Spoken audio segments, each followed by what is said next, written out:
This has been a learning experience for everyone with all MCAT and Zoom and trying to do this the right way. So I appreciate your efforts. Amazing how much goes on in the background. It looks like you guys are good to go. Right now, we're streaming live on YouTube, so anything you say can be picked up by anybody who's watching on our YouTube channel. As soon as MCAT gets things turned on, I think we'll be streaming through the website. We're streaming through the encoder, and you guys look really great to go. So, Michelle and Katie, like I said, I'm going to bow out, and you can text me. I'm sorry, Michelle, did you say something to me? Oh, I just said thank you. Oh, yeah, you're welcome. You guys have a great meeting. I will talk to you later. Okay, bye. Bye-bye.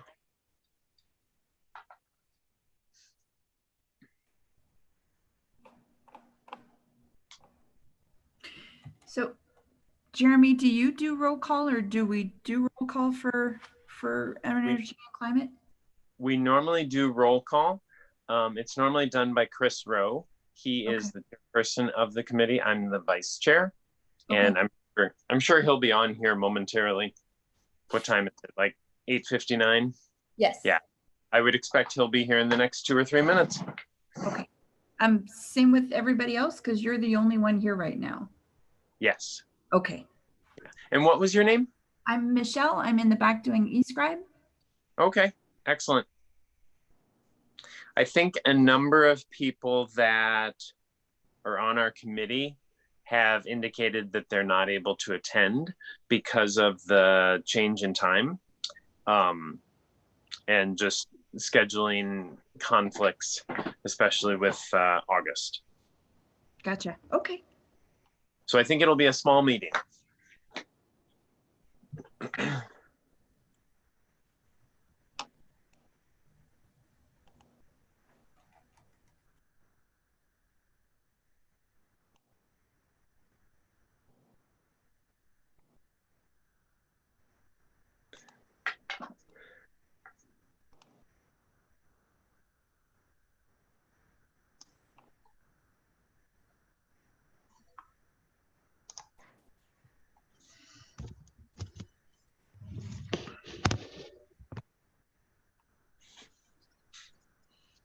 All right, this is Chris Rowe. It looks like it's 9:01, so we'll go ahead and get started.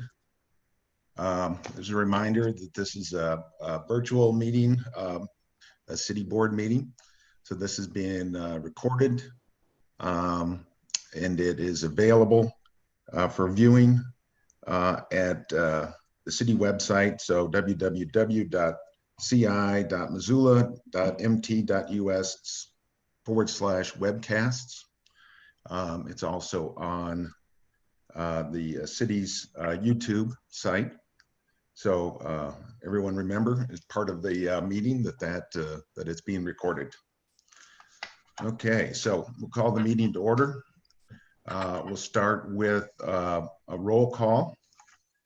So I can see that Brian, are you there? No. And Gwen said she couldn't make it. Michael? Robin, we'll talk about in a minute. Josh, I just heard he's on a week of military training, so he's not going to make it. I'm here, Chris Rowe. Jeremy? I'm here. Hello. I'm here. And Scott was needed to go to the dentist. And finally, Amber, our council rep. So it looks like there's 2 of us here. So we do not have a quorum. Chris, you said that Scott McNall was not able to attend? Right. Okay, gotcha. And what about Amber? I did not hear back from Amber. Okay, I was hoping that she would be here. Yeah, I did too. I don't imagine she's pretty tied up with stuff, but yeah, so I never heard back. Okay. Okay. I don't have any announcements at the moment. Do you, Jeremy, have any announcements? I do not. All right. Next item up, public comments on items not listed on the agenda. The again, the site for that is right there. And thank you for putting that up. So for people calling in to make public comments, the number is 253-215-8782. Meeting ID 960-049-3694. So we'll give folks a minute just to call in.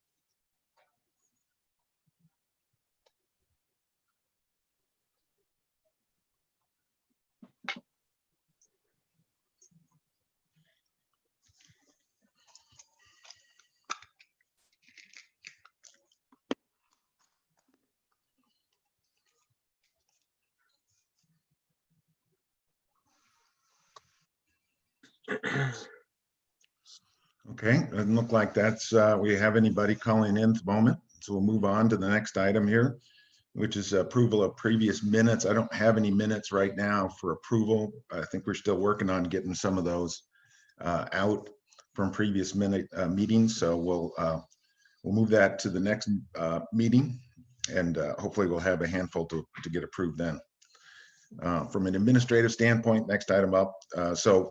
Robin Saha, Dr. Saha from the University of Montana is not renewing his membership on the team. And I think, Jeremy, one of the things I would like to do with that is see if we can get some recognition, because he's been on the team really since the beginning, I think. I mean, it started in '96. So I might work with Amber to draft a letter maybe for the mayor's signature or something, recognizing his extraordinary effort going back to actually writing the initial climate action plan. I think that would, yeah, he has been an excellent team member, and I'm sad to see him go, but completely understand he has served many, many years. Yeah. All right. Chris, do we have other folks that are, because I know the 3-year cycle, normally there's 2 folks that would cycle off in the summer of 2020. Do you know if there's an additional person?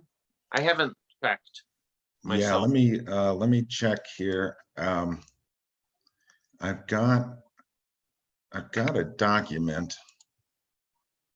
See if I can find it here.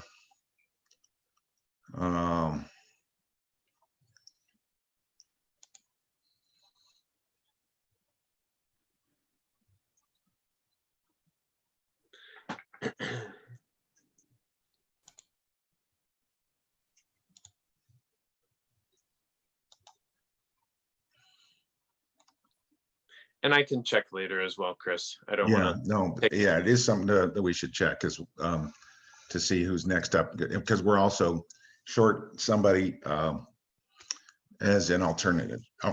So right. So we've got to work with that. So that'll be on my list to communicate with the administrative folks, with Marty, to get those notices up and to make sure everybody who needs to be renewing has renewed. Sounds good. All right. So non-action items up next, updates on ongoing efforts.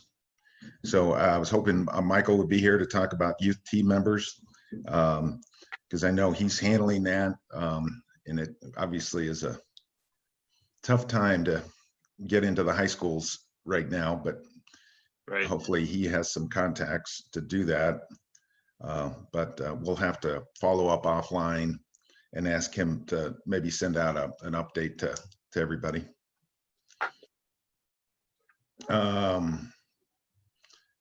Updates from Chase. I sent out just a little bit ago what he sent us on the greenhouse gas reporting from FY 2017. So they do the greenhouse gas reporting in years where there is a target that has been established by some plan or policy. So the last time was 2017. The next one is 2020, when we have a goal of 50% reduction of carbon emissions. Chris, is it stated if that's by the end of 2020? I wonder. Yeah, I believe it would be the end of, and it says 2020, but I think we're taking it to mean fiscal year 2020. And fiscal year 20, does the city of Missoula does the fiscal year start in July? I don't know actually what the fiscal year is. I think, so we're doing the budget process is in full swing right now. So I think they plan on approving it in the fall. So maybe September 30th would be the start of their fiscal year. No, actually it says in that note from Chase, it's June. The fiscal year's in June. That actually his email mentions that. Okay. Yeah, so that's what he said. That's why it was going to take a while to get this data together. And so actually fiscal year 2020 ended in June. So it would have been the last half of 19, the first half of 20.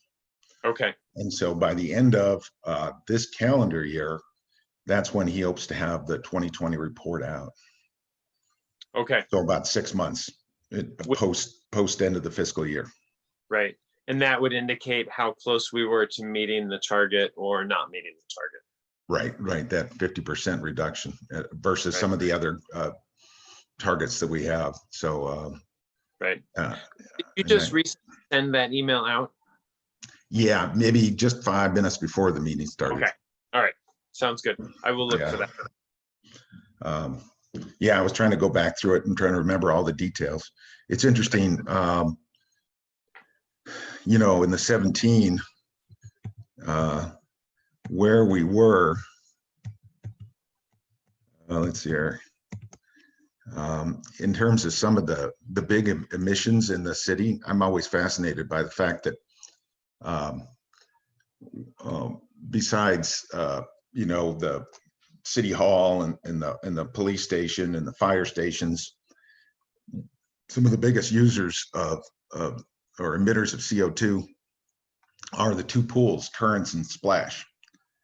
So Currents natural gas use for that one facility in 2017 was almost, or not, its emissions from natural gas were almost as high as the entire city hall and police station. I think this is before the police moved to their new headquarters, but so it's, and the same sort of thing for electric use. They're right up there on the top, as well as Splash, as compared to the city hall. There's actually more natural gas use at Splash than there is at the city hall and its associated outbuildings. Okay. So, and that would be associated with heating water and pumping water and just additional uses like food preparation at Splash. Yeah, and it has, I think it has almost all to do with the heating and circulating of water. Right. You know, water has a high specific gravity and it takes a lot to keep it warm. I think that, to me, that's one of the interesting things to dig into at some point, is to try to figure out what you could do with that. You know, is there anything that can be done to reduce that? I mean, passive solar water heating is an example. Right. Some solar panels for electricity, if their use is great enough, but it seems to me one of the big ones is their natural gas, which must be the heating of the place. And so a passive solar might make a big difference on that without having to be concerned with, you know, on or off the grid or anything like that. Right. If we did solar panels. So I wonder if there's any sort of energy modifications that were put into place when Splash was built or when Currents was built. Any, you know, dig a little deeper on their pumps and their heater units and things like that, you mean? Right. Yeah. I wonder if those are included in what Chase, you know, talked about a number of months ago, as far as energy efficiency measures that are being worked on. Right, the energy performance contracts, whether that'll come up there. right? Right. Or whether there's any upgrades planned in the budget. You know, with that, there's all the budget documents are now available online. And I've gone through some of them like Public Works and stuff, but I should go through Parks and Rec and see if they have any budget items for any upgrades to their pool facilities. Right. Right. So one of the other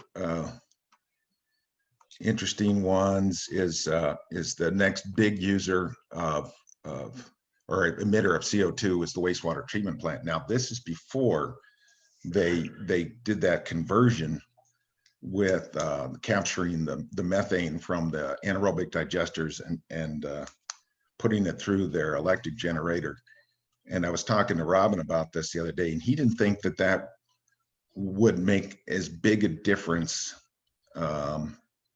as we thought it did. So there's another question for us is to see now with 2020 coming around and that system online, how that's going to change their usage. He said most of their energy usage related to their aeration system. Remember the whole bigger set of tanks where the water was constantly circulated and air was pumped through to keep the bugs going.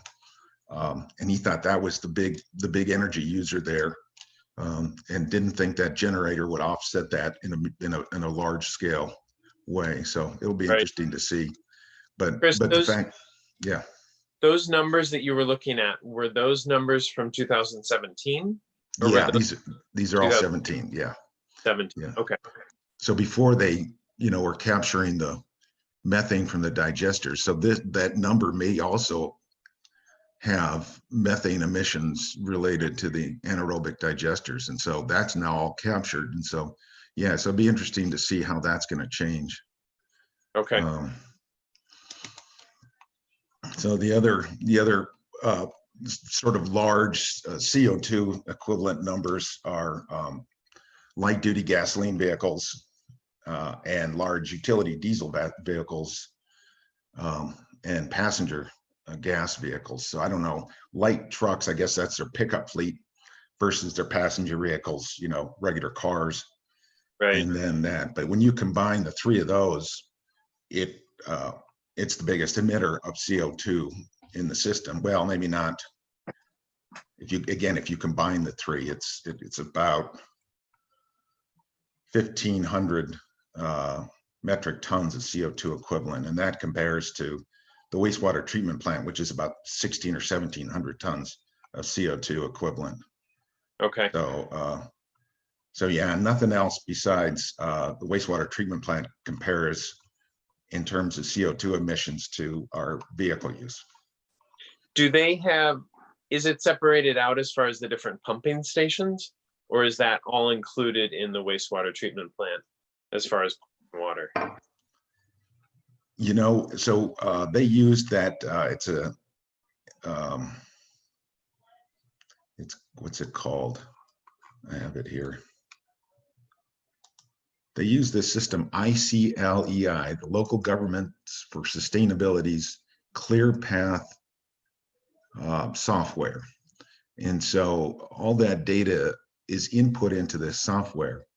So it would be nice as this 2020 comes around to be able to see what the raw data is on the input. I can't log into it because only the city people that are actually inputting the data can log into it. Right. And there isn't a public portal to it either. I went to look to see if I could, just as a concerned citizen, whatever, just go look, and you can't. This is sort of a website made just for the government officials, and so right. There isn't a place to go and sort of look at those numbers. So I think maybe Chase can give us access to this, or maybe he can provide his raw numbers or something like that. But I think it's worth following up on. Yeah, because right now he's just giving us these big broad outputs. Right.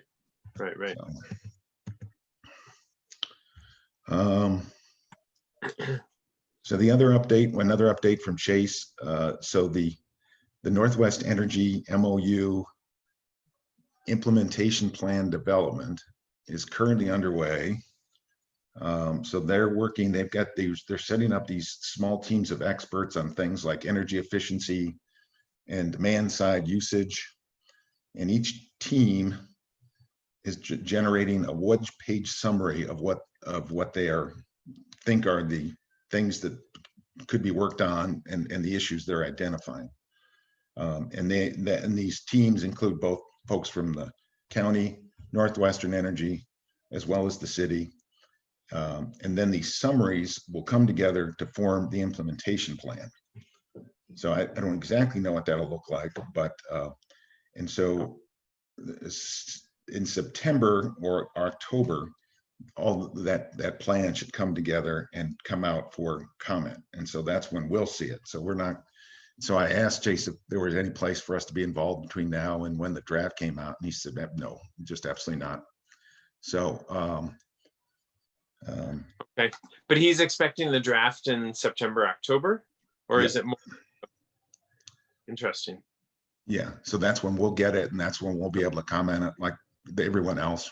So we should coordinate with Amber about how they want us to provide comments to Parks and Conservation. And right now, their lead person with the city council is Brian von Lossberg is coordinating it along with Chase, this process of putting it together. Okay. But yeah, once again, he didn't see any need for our expertise until the draft was ready for comment. Okay.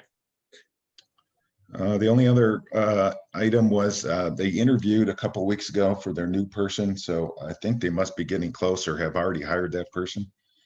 So that new person who works with Chase will do things like complete the greenhouse gas emission report. I think they'll also work on the energy performance contracts and some things like that. So hopefully we'll get some more details once that person is on. But I think they were getting pretty close to the hire on that second person. Right. I got the impression that the hire had occurred and that the start date for that person would be sometime here in August, or, Okay. you know.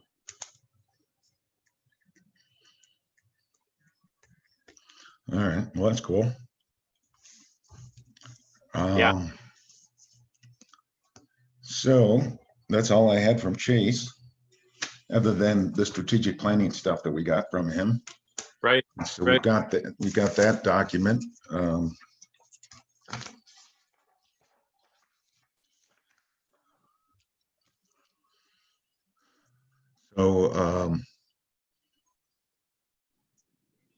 In terms of background, we've gotten obviously some input from Chase and Amber and ongoing internal discussion within the team about exactly how we're proceeding as a unit, as a technical advisory team, or as a subset of the Conservation and Parks Committee.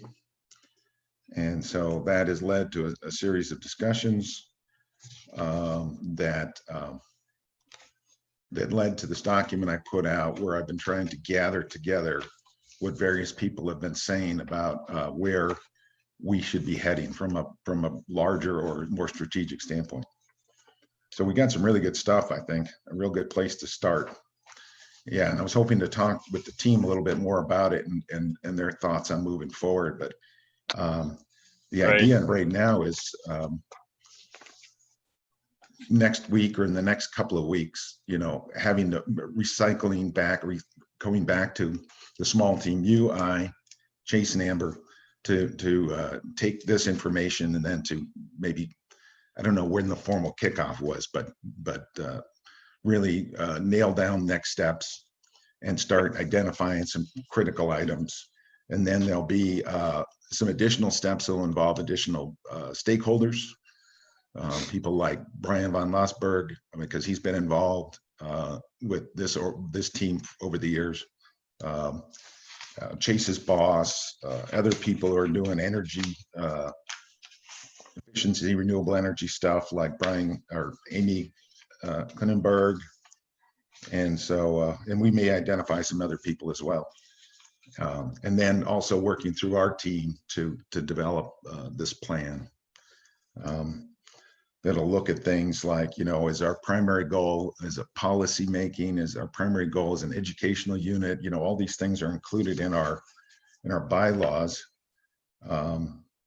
And maybe we're not, you know, an educational unit as much as we are a policy unit, or maybe we're more of a, you know, a project level team. And I think we all have our own thoughts on that, but at some point we have to come around a handful of ideas that we can all get on board with. And that's been kind of the concern. You know, I've only been here 2 years, and I think I've had this conversation as many times as you have, and it's a lot. I think having this conversation is important. It, you know, it feels like, to me, it feels like we want to get through this as quickly as possible, but still do a good job with it. Because I feel like right now I feel like there's a lot of different directions that we could head, a lot of different opinions, and we need to be clear and specific and know what our charter is, rather than, you know, feeling frustrated of what is our charter. So yeah, I think this strategic planning initiation document that you put together is really good, and I'm anxious to talk with other folks on the committee to find out, you know, kind of how they feel about it, including Amber and Brian von Lossberg and Gwen Jones and Gwen Langford Spencer and lots of other folks as well. Yeah, so we'll try to do that as expeditiously as we can. Right. I don't think we need to reinvent the wheel. I think we all kind of know what areas we could work in. We just need to get some agreement, particularly from the leadership, you know, with the Parks and Conservation, the City Council. I know they have their wishes. One of the things that I would like to come out of this, besides some revised direction from them, revised bylaws, is maybe a new, like you said, it's a charter, but something that has some force to it in terms of the city government's approval. You know, clearly stated, this is what we do, this is what legislative authority we reside under. And so that there is not a lot of confusion, you know, feeling like people are stepping on toes or not stepping on toes. Right. Yeah, trying to make it as clear and tie it back to not just the goals and plans of the city, but some of their other regulatory legislative type elements. Right. You know, a lot of folks talk about SMART goals, specific, measurable, realistic, time. You know, I think many of the same concepts apply here, in that it needs to be specific, it needs to be time. You know, it needs to be very detailed and very specific, rather than just super flexible, which is the way I feel it has been in the past. Yeah, somebody shows up, has an idea, we say, sure, let's chat about it. And then we help a committee, a group of students at the university, like we've done on a number of occasions, which is all great, but that's right. Or, you know, we realize that it's December and the greenhouse gas report needs to be addressed. You know, we want to know months in advance that that's coming and be ready, have our team, you know, be timely on our comments, or, you know, have that, we know that the next one will be in 2 years and we're involved right from the get-go. So yeah, it has to be, yeah, based on SMART goals, based on like a calendar of events, you know, a listing of specific elements like the greenhouse gas report, the energy performance contracts, the, you know, the budget process, you know, right. All these things that we could feed into. And it could be involved in other things, you know, if we actually create a process that results. So let's say one of our SMART goals is to develop a green building policy for the city. And in that development of that policy, we also define how the team helps that process move forward. Right. Right. Yeah, I'm anxious to have that conversation with the whole team and Brian and Amber and Chase and Chase's boss, James Montana, and lots of other folks. So one of the things about, why, even though it's just the two of us, that I'm going into some detail here, is we'll send out the link from this meeting, with the YouTube channel, the Missoula YouTube channel, and we'll send it out to everybody so that they also can have a chance to take a look at what we talked about today and feel like they haven't missed it. I think the rest of our team and Chase and folks can certainly view this and get a sense of what we're trying to do, even if they weren't here to talk about it. So it's kind of nice actually to be videotaped, because now everybody that all our key stakeholders can all view this. Right. Agreed. Yeah.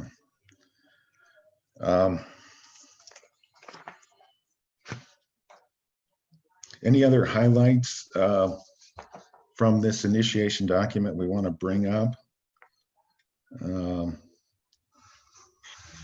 I don't think so. I think this document can certainly be flexible or adapt as there's, additional points. I like how you kind of bullet pointed a number of items out.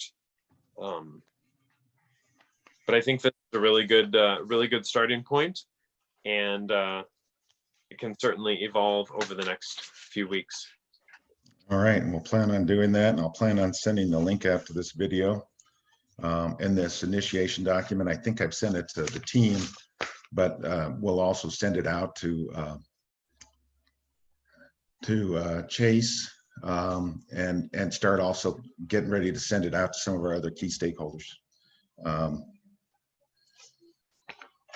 So with that, back to the agenda, we don't have anything on action items. And before we adjourn, one of the things that we need to coordinate with the city administrative folks on is trying to establish when our team will meet next month, the month after. So we don't have what happened today happen. So that's another thing I need to stay after, see if we can establish a reliable time. And Thursday, we just had that because it worked, but if it doesn't, that's fine. I think, I don't know, mornings, afternoons, this lunchtime slot, we'll have to sort of maybe do a poll or something and see if there's a better time for folks. I wonder about, talking with the city clerk's office as far as finding out what days, what times are available, because there's no point in figuring out what time is best for our team if it can't be recorded, and it certainly needs to be available for everyone to watch and to participate.